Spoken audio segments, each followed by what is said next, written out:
Hey, welcome back to another episode of The Growth Engine with Ryan and Trice. Ryan, what's going on, buddy? How are you? Hey, I am really good today. I am getting a lot of work done and thinking forward to actually the back half of the year. So when you're doing a lot of strategy and planning, like you're Yeah. always around 6 to 12 months ahead when you're thinking about what's coming up. And hopefully all the things that you strategized in the first quarter or two are already in play and you're measuring the results of those things, but you're re-strategizing looking at the back half of the year already. So, and it's not, Yeah. we haven't even really hit spring yet, but this is the time where marketers do that. Yeah, exactly. Actually, you and I just recently had a great first quarter sort of evaluation conversation with a company that we work together with, and also a great Q2 planning. So it's that time of the year, sort of thinking about Q2 and what the difference is between the various quarters. And some businesses have seasonality, some don't. Some are sort of trying to figure out if they have seasonality. Some are looking at speeding up the growth cycle quite a bit for Q4. So yeah, there's a lot of things in play right now. So it's a really interesting time of year, and something where we both talk a lot about, sort of keep the progress moving. Yeah. So you don't stall out in the summertime or something like that. So yeah. Yeah. So And well, two, go ahead. two episodes ago, we started talking about like these different things that the CMO does, right? In the marketing department roles, they play in the company and things like that. And the takeaway from that was like how many options there were and how complex that can be, right? Today's topic is going after your options, your target audience options. Like where do you go find your customers? Who are they? Where are they? And it's kind of like this piece that I do before we get into the actual marketing strategy. And actually, if you are somebody who has done persona creation before, where you create actual written personas about your target audience, your best possible, customers that you can go out and get. This is something that I do before then, because oftentimes I find that if I don't do this one step, I miss some opportunity somewhere. So I call this the sphere of influence. And That's so right. influence has a lot of audience in it. So I'm and hearing you've been through this with me, right? Yeah, absolutely. And I'm hearing the big sphere of influence, it's like the big intro. And because you're right, having gone through this as a marketing person, right, where you do a lot of persona development, you want to understand who your customers are as best you possibly can, and really start to hone in on them. This is the process you go through to do that. Like who are all the people that are in these different spheres of influence, like from whatever funnel you're looking at, and then starting to hone in on, well, which ones really are the best for us in this company, in this situation. So it's a great process. So yeah, let's kick it off. Let's get started, because I love this one myself too. So in kicking it off, I think I'll tell you, where did this idea come from? And it came from during the COVID time, where everybody was working independently. And I was on a lot of these things like Lunch Club and a lot of these different one-on-one meetings where you're just like expanding your network and just like getting to know a lot of people. So in doing that, I know when I first started it, I started getting this real negative attitude, like, oh man, I'm having all these conversations with people, but they're not my target audience. Like I feel like I'm wasting my time. And then a really wise person, John Sirakis, who's a friend of mine, he says, you got it all wrong. He says, you're thinking about it wrong. He goes, every person is an influence. Every person is a possible target or help to get you where you want to go. Yes. And I was like, okay, well, explain that further. And he said, well, if they aren't my direct target, I ask them who they know that fits the ideal persona or the ideal of my target audience. Do they know somebody? Can they give me a name? Can they refer me to somebody? And so every person I'm in front of becomes a target. And so this is where I first come up with the idea of the sphere of influence. If everybody's a target, then I have no target. So I have to back down and figure out, okay, let's be realistic about this. Yep. Some targets are better than others. And who is the best influencers to get me in front of my target audience? Yeah, and when we're not talking about influencers in the traditional marketing sense, of terms thrown around like crazy right now, we're talking about people who influence the buying process, people who are a great target for you or are great influencers on that target, help you Yes. identify that target better. Like, there's a lot of influencers, so we'll get into this later, obviously, but like, there's a lot of podcasts and media and channels of content. Well, those are influencers because they speak to your audience. So, Right. right, like, so that we'll get into Yeah. that obviously here in a second, but that's how we're talking about influencers. We're not talking about paid endorsers of your product in some way, shape, or form. We're talking about, although those are influencers as well, in the way we're talking about it, but we're talking about people that can influence the buying process for you. And Yeah. that's the key to looking at it. Your growth cycle is tied to a customer going through some kind of path, the decision-making process, the awareness channel, the evaluation process, the sales channel, Buyer's journey. Yeah. yeah, that whole buyer's journey, right? That Yeah. who can influence that for your customer Yes. along that way. That's Yeah. who we're talking about. Yeah. So as marketers, like we were always taught how to go after the direct target.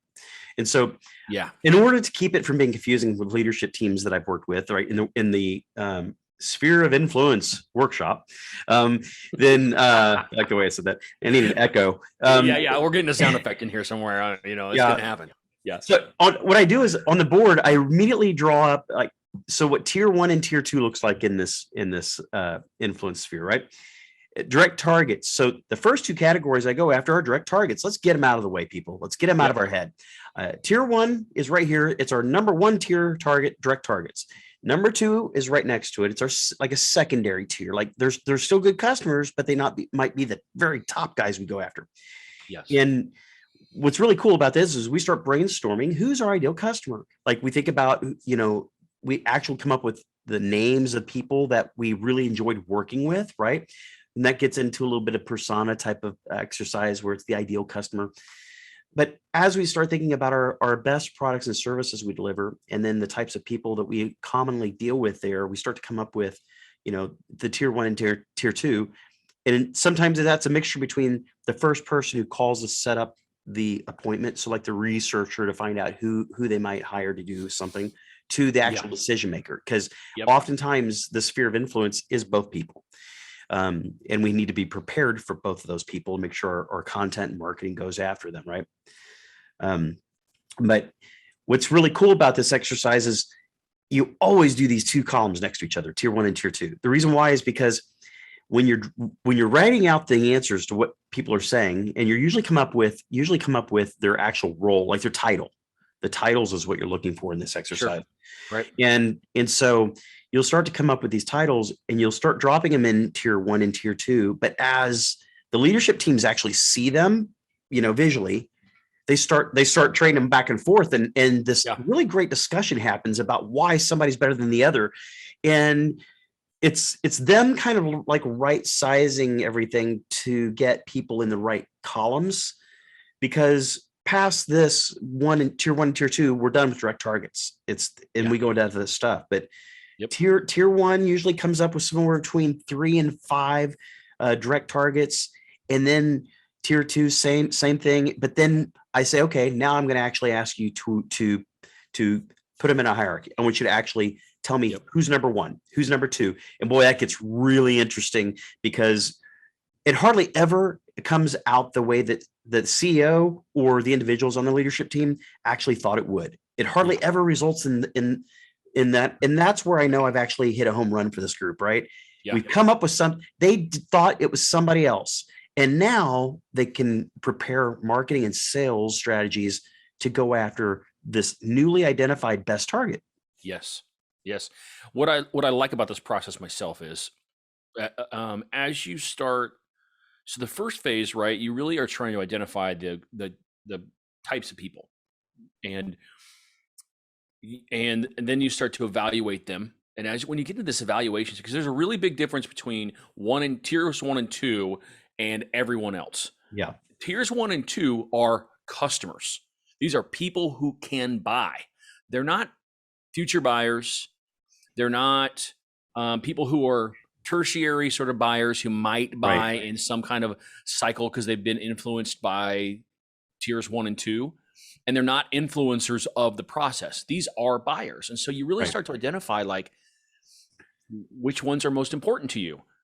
The beautiful part is if you have your marketing team in here, and you definitely should during this conversation, because this leads straight into persona development. This is exactly what it's based on. The evaluation of these people is really, really important to how you write, target, and use your marketing strategy, because it begins to define it. 1 and 2, you're defining who you want to talk to and what's important to them and why they're in the priority they are. And then 3 and 4 start to tell you more about the channels in which you can go about influencing them. So it's a really fantastic conversation because, and I'm getting ahead of myself, but that's okay. It's a great conversation because it is one of the few times that non-marketers, marketers, and sales are all in the room together as leaders, and they're really having these great conversations about who really are their buyers. And frankly, this is a great conversation for people who are established businesses and mature, because you've been selling to people for a really long time, probably, right? And you're somewhere between, 10 and $100 million, and you've got a sales organization, you've got a marketing organization, you've got an operations team, leadership, all the stuff. But when was the last time you really sat down together as a group and talked about customers like this? I can almost tell you, never. You've never done it. Yeah. Because it's really hard. And their sales team has a front line to who these people are, and they're going to give you a ton of feedback. However, they're focused on the priority people in that tier 1 group for the most part. And so you start to really get this really great understanding of all the people that could be customers. And hence, there is growth there somewhere because there's somebody you're not talking to. Yeah. Right. Yeah. So. Way to bring that back in, like, to the growth engine title, right? This is something we talked about right before we got on here, which is we've got to discuss these topics that really have a lot to do with growth. And this is real substance here. And I tell you, whether you're a startup or whether you are a mature company, because it's a little different on the startup side, they think they a lot of times know exactly who they're going after. But when we get done, they understand the other possibilities that they might be missing right in front of them. We went through this, and I'll just give everybody our example. We went through this as a startup, small team, bunch of smart, heavy hitter type people, really experienced. And we got in there thinking our priority customer was somebody, and it turned out to be somebody completely different and much bigger.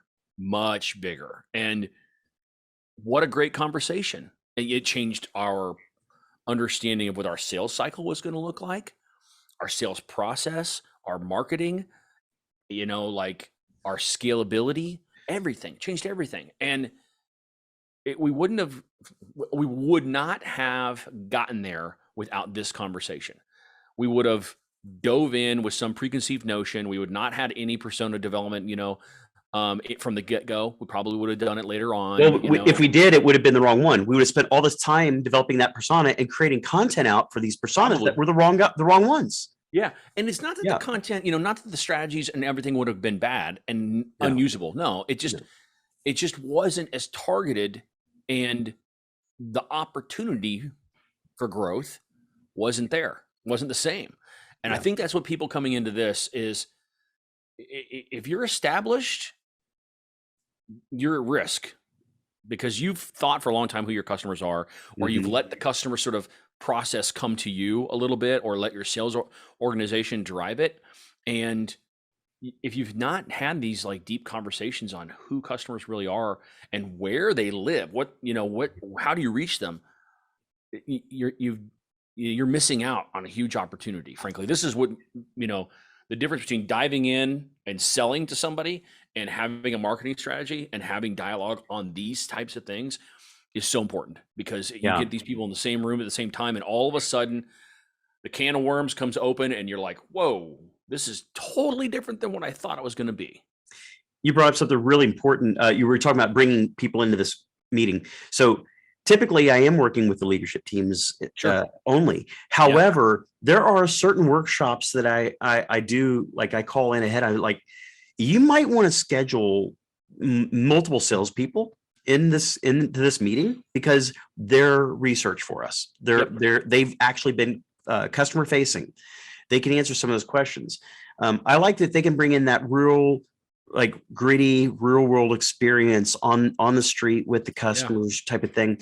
I like the marketing teams to come in on this if they can, because they're the ones that have data and research. They might Hopefully. shed some light on some things, and where you have the marketing understanding of your customer bases and your direct targets, and then when you have the sales agreeing on that topic or that target, that's real great alignment. And then there's one that I think is ultimately missed a lot of times, which is bring in a couple of customer support people. And if they're not customer support, it's the people who answer the phones. Yeah, if you have an organization that's large enough to have a group like that that's supporting sales in some way, shape, or form, like downstream execution, that those types of people operate between sales and customer, or sales and operations, right? They're managing customer relationships after acquisition. A lot of times, they hear all the bad shit that happens after the acquisition, right? Like, so they have great perspective. Their perspective of the ideal customer is really good because they understand we didn't just get their money, but they didn't cause problems. Like they were really great. They really get it or whatever. They were fans of ours. They promote us. They give us referrals. Like they like us. They're just good people, and we enjoy doing business with them. So I like that they would do that, because if without the people who answer the phone, without them in this workshop, in this discovery, what happens is marketing and sales always pick the people who are the buyers and the decision makers. They don't know who's actually calling in to schedule the appointments. And so, this could be if you're business to business, could be the CEO. If you're residential, it could be the spouse, it could be somebody else calling in on behalf of them, a daughter, a son for an elderly, so I think it's important to know who's the one who's calling. Years ago, I was doing a lot of radio, and in the situation, we had a radio station which dominantly spoke to the male audience, and we advertised a lot on it because we got great results. But when people asked me why it got great results, there was a couple of reasons. One, it was talk radio, so people are listening with talk radio versus background music, right? And the other reason is because, see, our decision maker a lot of times was the female in this product. Sure. And so what was interesting was when the females would ask other people, coworkers or anything else, when they'd ask, and when it was mechanical, just the way it is, they would often ask a guy, who would you call to do blank, or to have this installed, and and so the guy they never didn't want to know. They never didn't want to know. They always had an answer because we were targeting males on this radio station. So I think this is like an example of when an indirect target, right? And when you can make get an influencer here that's influencing your actual audience.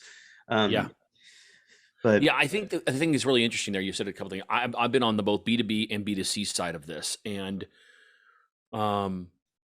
understanding a couple of things, it will come out in this kind of process. One, who really is the buyer, right? Like it's a wife, it's a husband, it's it's the homeowner, but who's the decision maker really in these processes?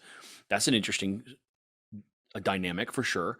And often people think it's, we need to target the man. They're the decision maker, when the truth is they're not the decision maker in a household like that, especially if it's a large product like roofs and garage doors and things that are expensive.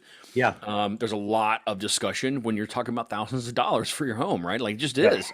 And you're right. In that case, the male is more of an influencer of the decision-making process, not the decision maker. So that's kind of interesting. And I think people came to that late and didn't realize it. But in the B2B side, it's great because in this process, you start to talk about, this is my ideal customer. And it's great when you have customer service people because they talk about not just sales, they want to say, who's got the most upside, right? This kind of person is hundreds of thousands of dollars of transactional opportunities, right? That's our number one target. Well, maybe it's not. Hold on.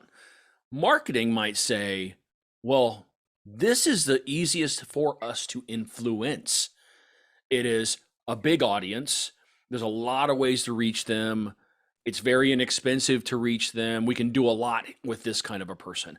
Okay, maybe. But to your point, customer service might say, well, yes, except this person attitudinally, behaviorally is perfect for us because they Yeah. get it. They have money to spend. They want people like us to help them, and they understand. And Yeah. that's 100% your number one guy because you're like, hey, there's money. They get it. We can reach them, and also they love people like us. I mean, that's a core. It's a willed down person of probably both sales and marketing groups, right? It's like, well, yeah, you want this gigantic audience over here with lots of dollars associated with them, but who's the micro group of that group? That's the perfect customer. Mm-hmm. And that's what I love about this process is this is where you really hone in on that kind of stuff. And persona development takes this step further and helps you do that as well. Yeah. But that's the key thing because you're like, hey, look, if you're $100 million company and you're trying to do this, these are big numbers. And yeah, you want to reach the people that are inexpensive for you to reach and that you don't talk to a lot or that you do talk to a lot. Sure, all those things are important, but who is that person? Get it micro level because there could be 100,000 of people that are like this and 10 million people like this. Which one do you want to pay to reach?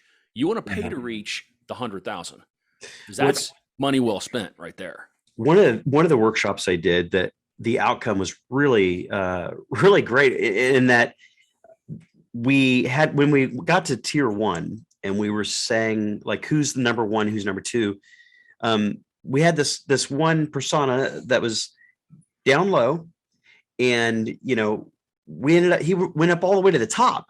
And the reason why it did was because we realized that the very top targets that we had, every competitor and multiple industries were all going after that guy in that company.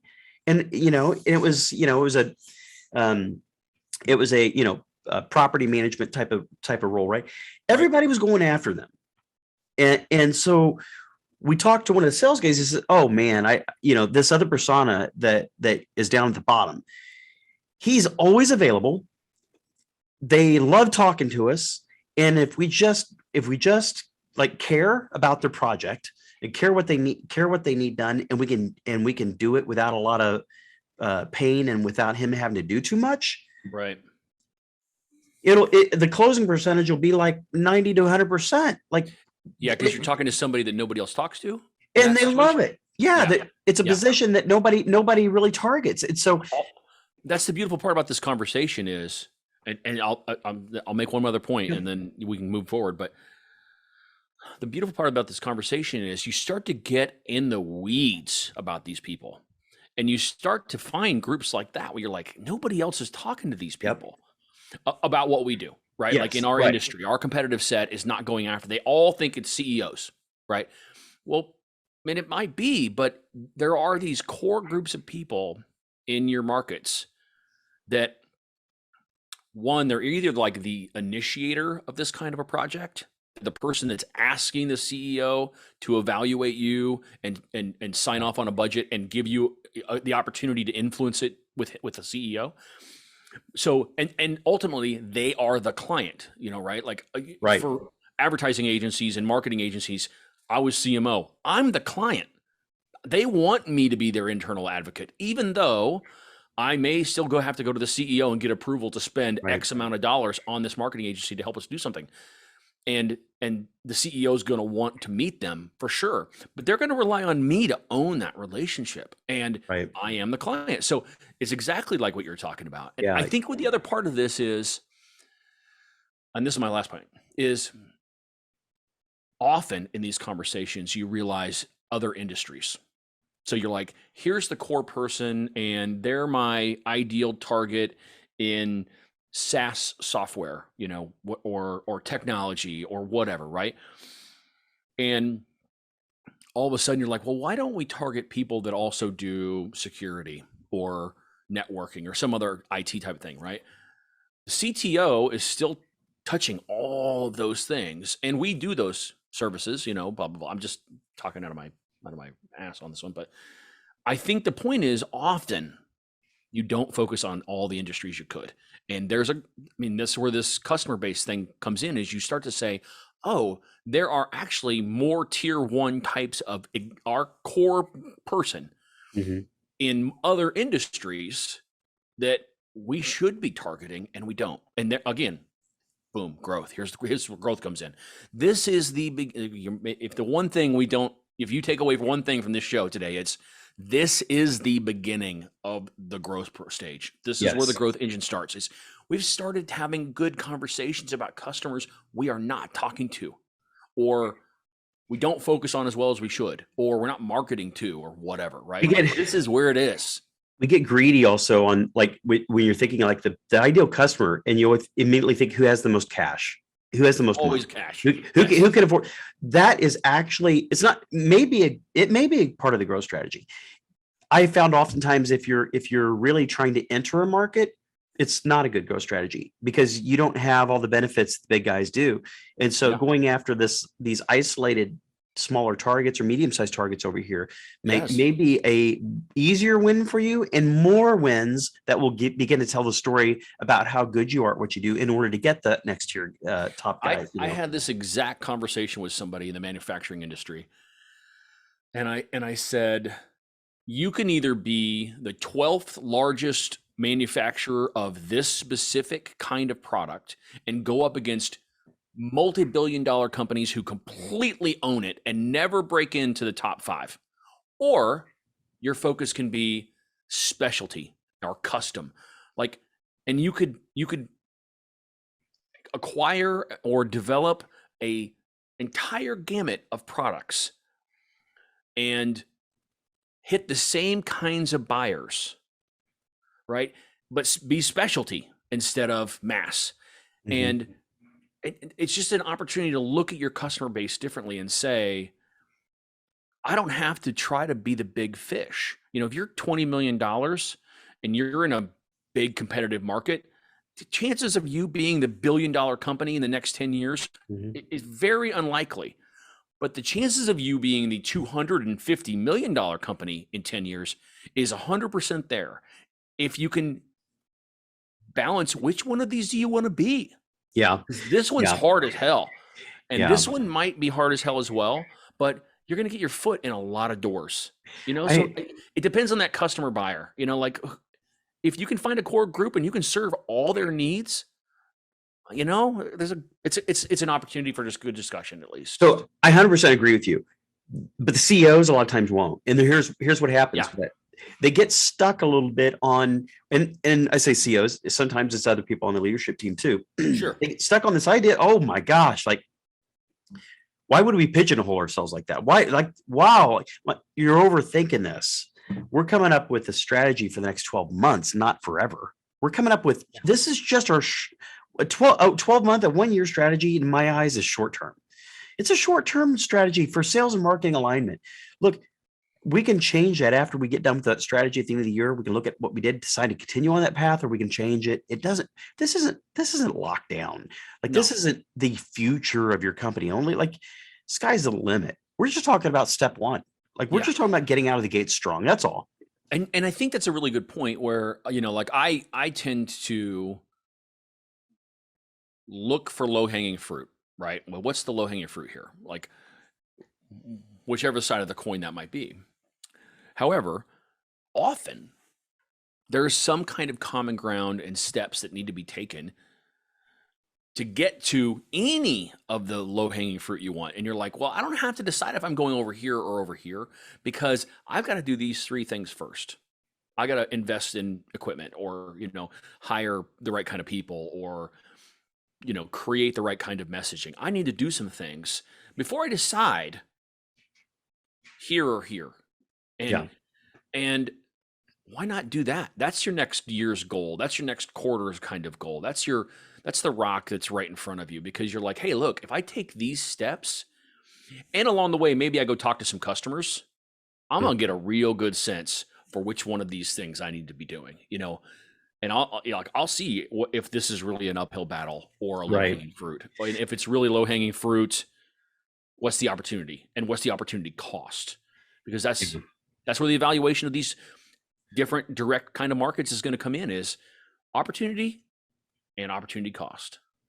And I know, like, so I want to hit some of these other tiers, but I will say something on this last piece of where we're talking about direct targets is somebody says, well, why do we have to choose one or two? Like, why do we have to choose one or two for this next year? Like, I don't want to narrow it down. It's like, okay, you want them all? Okay, well, just keep this in mind. Like, you choose them all, you're choosing none. If you choose them all, you can't satisfy any. The content, the marketing, the sales, they've got no focus. You can't get them all unless you have a real marketing and sales army that's so big and so powerful that you can do that. And most companies are not there. And I've rarely seen a company get to that point unless they are already well above, $100-200 million. Yeah. Here's the hard part about that for people. This is a really, really good point that Ryan's making here. It is so difficult to hone your message, create the collateral materials, marketing support, messaging, outbound marketing, demand generation, content, all the things, right? For sales and marketing to talk to this customer. It's incredibly difficult just to get all of that done, right? Now you're going to tell me you want to do that for 5 people, 5 different segments versus one. If you're under $10 million, don't hurt yourself like that, because one of two things happens. One, you either get really, really deep in one market, one industry, one type of customer, and therefore later on down the road, as you try to shift and add other types of customers, it can be difficult to tell the story of why now you also do this, right? Or you also serve these kinds of people. That's a difficult story, but that's a lot easier to do if you're already at 10, 20, $50 million than it is if you're at 1. Because if you're at 1, you're asking the same group of people to do the same kinds of things across all of these groups of people, and it's incredibly difficult to do. Help them understand who you are and do what you do really, really well, and then you can talk about going to these other people, because it takes the same kind of effort all over again. And every time you do that, it's more investment, it's more people, it's more time. And those are commodities you may or may not have. Frankly, I'd rather get $1 million deep in a market and add people and effort to the mix to go get $1 million in another market and do that. And while you continue to get deeper in the first $1 million market, right? Like, don't stop, obviously, right? You haven't talked to all those people yet. But now you can start layering things in, and you can start telling a story, and you can talk about how they relate to each other. And it's incredibly difficult to do that at the get-go. Yeah. Anyway, we beat that one to death, but that's a really good topic. And honestly, I actually thought that it would make sense to hit the entire sphere of influence on one podcast episode. There's no way. And I will tell you, I think we just talk about this tier 1 and tier 2 targets, and we, in the next episode, we'll finish it up. We'll do a part 2 for a sphere of influence, because I think we need to talk about this a little bit further. The tier 1 and tier 2, the reason why I start out telling people about the sphere of quote influence is because I really want them to put their heads around something. Is that when you go out and make sales calls, or when you do marketing and you get people to respond, you get data, and forms and things like that, you're building a great database. But so let's say that tier 1, let's say you have a phone call, it may, or they call in, but it may not result in an actual appointment. You find out maybe it's not the right time, or they don't have the right budget, and actually have an appointment. Or maybe you do have an appointment and they went with somebody else, whatever those, things happen, objections, whatever else. He just wasn't the right fit at the right time. And so I'm a big believer that every person you're in front of is an influencer. And I'm also I've also had a lot of luck in my past by just treating people right and always respecting them, even when they say no, and letting them know I wish them the best and I'm there for them if they want to bounce anything off me, if they have questions about the service they're getting from the other company. And I just use me as a resource. I've really liked them and appreciated their time and left it at that. That has come back to me in more sales than I can name. It's been a huge thing because what happens is that person then something goes wrong in the service, like they tried to go after like the cheapest, or they thought because they had a good relationship with the CEO that it would be the best, and they end up firing that company midstream. They don't finish a project, and you get the call to come in, and they don't care how much they have to pay now, but they needed the right company to fix it. And so I've had that happen. I've had my contact, the person that I'm talking to that got me in the company, they leave that company knowing good and well we were the best decision they could have gone with, but they either didn't have the budget or the CEO didn't go with it. Yep. And then they go to a different company, and I'm the first call, and they don't even get estimates from anybody else on the next time they need that service or product. So the influence doesn't stop after the sale. These are true influencers, even if they don't buy. Agree completely. That happens all the time in business. You're networking, which we'll get into later, but you're networking with people that are first and second tier. You're exactly right. Like, there's no reason in the world to operate any way than in the customer's best interest, and like you want to be their best friend, and not like overkill, but you like, I want to respect you for everything you do, and I want to be a part of it. And if that doesn't work out, no harm, no foul, right? Like, I wish you the best, and I'm sure we'll cross paths. And that's how you build a community of people. And if you're in business, especially if you're in B2B, where you're not looking for high volume, right? Your volume is much different than if it was B2C, even if it's like home services where, the ticket item costs are still really, really high. Well, that relationship stuff is incredibly important. I hate to tell you, like, I'm a digital marketing guy, at heart, but I will tell you 100%, if you get to the point of conversation with somebody and they choose not to do business with you for whatever reason, it's relationship there going forward. Doesn't matter how many digital things hit them, how much content they read. They have a pre-existing notion of who you are because they've already talked to you. And in B2B, where you're meeting CEOs, you're talking to people like us, we're in consulting and we're talking to people like this all the time. So much of it is based on, we had a great conversation a year ago. We went down the path. It didn't work out. Now I'm somewhere else. That happens all the time. It is a very small world.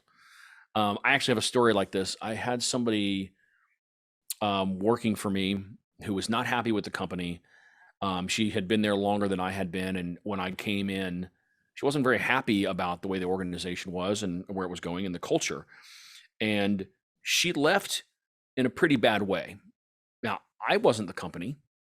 I was brand new. I'd been there a month or whatever when she left. But she burned a bridge with me that I will never forget. And I'm like, all the time I tell people, this is a small town. It's a small world. Sooner or later, somebody's going to call me and ask me what I think about this person. And I'm going to tell them, because that's the way it is. Your business is exactly the same way. You talk to these tier 1 types of people, tier 2 types of people, and beyond, that influence the process. That's public relations. I mean, that's really what we come down to. They didn't buy something, so they're still in the process somewhere. They're evaluating, they're aware of other things, whatever it is. So they will always have different context than somebody you've never spoken to before, obviously. And it's important to keep that in mind. Well, I'll take that over to You've the got a lot of examples of this, honestly. This happens to you a lot. Well, so I've got a great one to actually probably be a good wrap up for this one, which is it was a residential marketing and VP of marketing and sales, basically was the role. But I spent a lot of time on the management and the sales side for a heating and cooling company here in Kansas City, and roughly $10 million heating and cooling company. So it wasn't a small mom and pop situation, and the sales guys would get the leads, and I would find often that I find they didn't go. They didn't go to, and I asked what happened. Well, I called the customer first to make sure they were going to be home, and I said, well, why didn't you just go? They already said yes to the appointment, and so often they like to do what this pre-qualifying thing that drove me crazy, Yeah. and so they basically didn't want to go to the appointment, and they didn't feel like they were ready They to wanted buy, the or sweetest of sweet spots. Yeah. they're getting too many estimates or whatever, and they're like, so anyway, it drove me crazy, and it wasn't the right way to do business at all. Right. And so they would basically not go, and so every time I had to sit down and give them the same speech, like, look, here's what's going to happen here. First of all, you didn't show up. Okay, so that person now has a negative feeling towards our business. Our business, they'll never call again, ever. They're done. Yep. Anybody who asks them who to call, we will never get that reference. Anybody related or neighbors that they've heard this story will never give it. And you're ruining a reputation. And ultimately, that salesperson may not even care about that piece of it, because they just may go, okay, I got plenty of leads, and one to the next one, et cetera, whatever. Yeah. So that is irritating to know that they burnt bridges, like you just described with that employee. Right. And so, but they didn't show up to the house. It's two extremes they just caused, right? This is the extreme they caused down here at the bottom. The top was the best outcome. Best outcome is a sale, because you can actually go there, they can see you, look at you eye to eye. They can see you. You can have a conversation and be a consultant for them and really help them solve their problems and win the business. If you don't win it, it goes back to what I described a while ago, which is, okay, hey, if we're not the ones you're going to go with, I want you to keep me in mind in the future. If things don't go well, whatever else, I am here for you. Let me be your consultant. If you move or something else and you want a different experience, please call me. If you like me, you like the experience of dealing with me, and somebody else that you know of is looking for help, I'd love to help them too. I wish I would get the work, but I understand you're going with somebody else for now. Leave with this idea that you left that house and they go, wow, what a great guy. They really were a good company. They consulted well. They knew what they were doing. Maybe I just couldn't afford it right now. Yep. But wow, if I could do it again, I had the money, I'd go with that guy type of situation. That's a real win. And that opportunity was squashed when that sales guy did what he did. And sales managers out there, like, I know you know what I'm talking about, because I've seen it in B2B too, but it's more common in residential sales.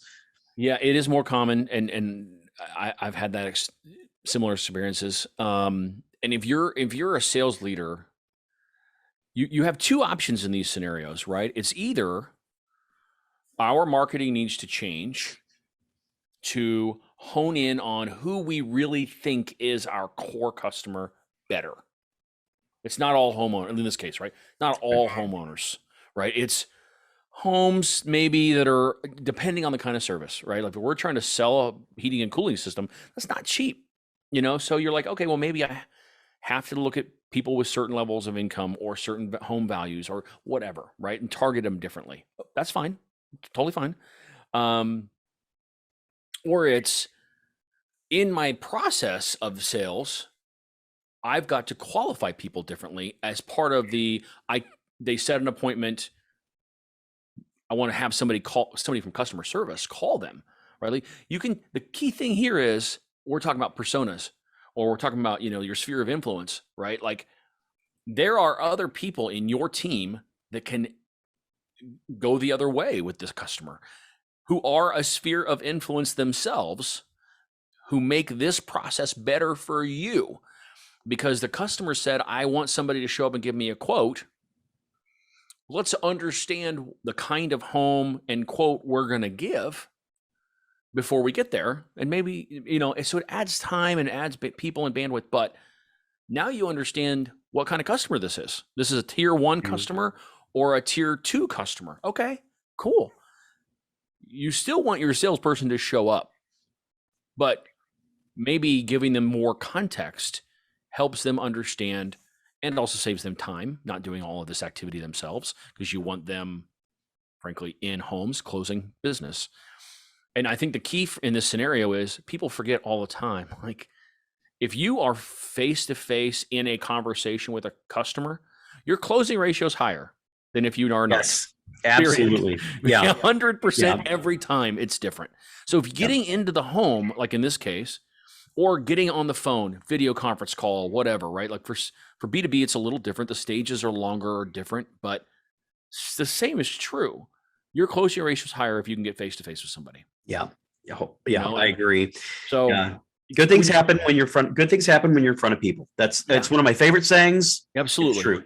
Absolutely. And so when you're evaluating your tier ones and tier twos, think about it like that. Going back to our topic today. It's the people you can get in front of like that makes them a better qualified person for you. Not just all the characteristics of who they are, title, revenue, whatever on the business side, but also where are they in their buying cycle? Like what are they looking for? Like all of that can help. Geography, everything can help hone it into being they're my tier one person and here's why. Yeah. On each one of these tier one and tier two categories, will be like about 3 to 5 targets in each one of these. Don't overdo it. This isn't, don't list everybody. Leave there to be a tier. If there was a direct target, tier 3, 4, and 5, let there be. Understand who your top 1 and 2 are to know how to focus your marketing and sales. And that's that. It means that if you can't get to tiers 3 and 4 and 5, and you have to spend your time at tier 1 and 2, okay. Like most of the time, marketing and sales strategies never leave tier 1 in the next 12 months. They shouldn't. Absolutely. They should stay in tier 1 knowing, but the marketing teams and the sales teams know when they're in front of a tier 2 versus a tier 1. And so they know where they land and how to treat them. So I would say hold on for part 2 of the sphere of influence. And we'll go into the pieces that really help with the marketing strategy side of this thing, because we're just getting warmed up on this topic, because the other tiers really add value to the what you do and where you go and how you find these audiences that are going to really get you the leads and the sales that you're looking for. Absolutely. So running and doing a persona workshop right after you do tier 1 and tier 2 doesn't quite make sense with me, because sometimes we find that there's some hidden golden gems in some other areas in these other tiers that we're going to go over in the next episode. So please join us for that. Trice, any final words? No, that's great.